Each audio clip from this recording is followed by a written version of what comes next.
January made many of us feel disappointed with a year that seemed that was going to be much more promising than the one before.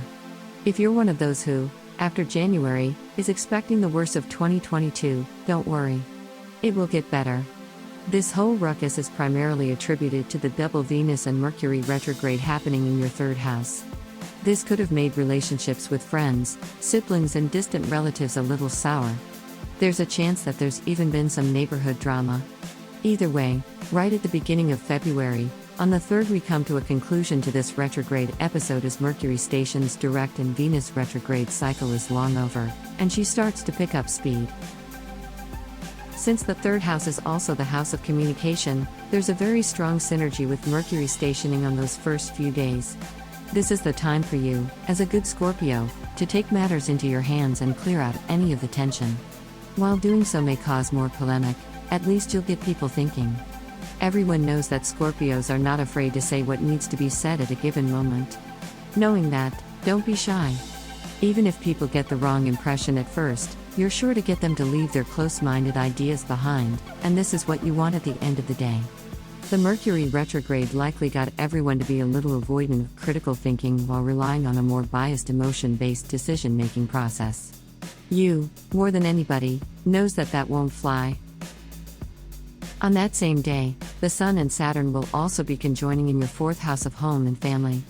This conjunction has a potent fatherly energy, and it may very well be speaking about your father, especially if you are born during the day and are 27, 39, 51 and 63. This is mainly a favorable transit, but it will significantly depend on your relationship with males and father figures. Whoever this transit is representing is likely about to take charge in the household.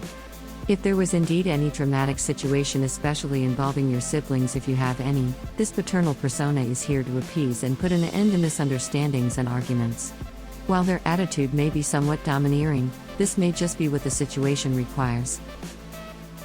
Continuing with the third house focus, Mars and Venus will also be conjoining in that same house, starting on the 15th of the month and going all the way to the month's conclusion when they finally join Pluto on a triple conjunction. This transit can be somewhat unstable as Venus and Mars stand for very contrasting topics, love versus war.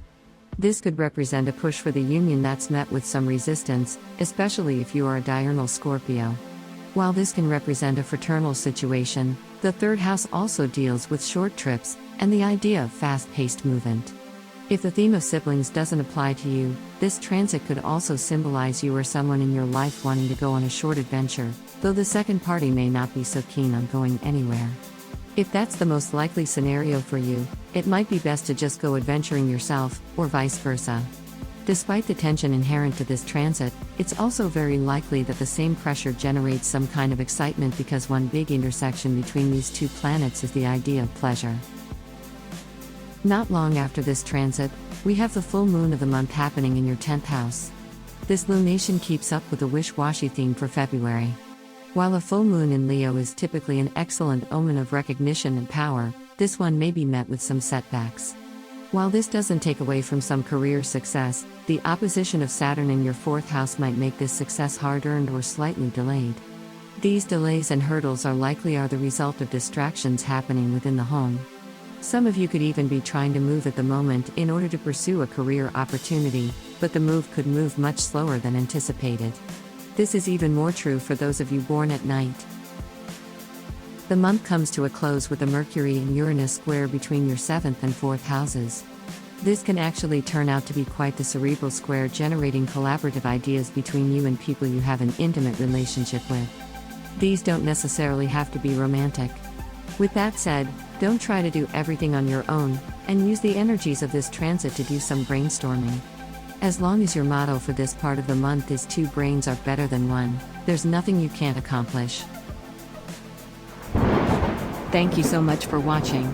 Please give us a thumb up if you liked the video. Subscribe our YouTube channel not to miss the next video horoscope. Visit our website GoToHoroscope.com where you can find actual horoscope for today. Download our apps from Google Play and App Store to have your daily horoscope always on hand.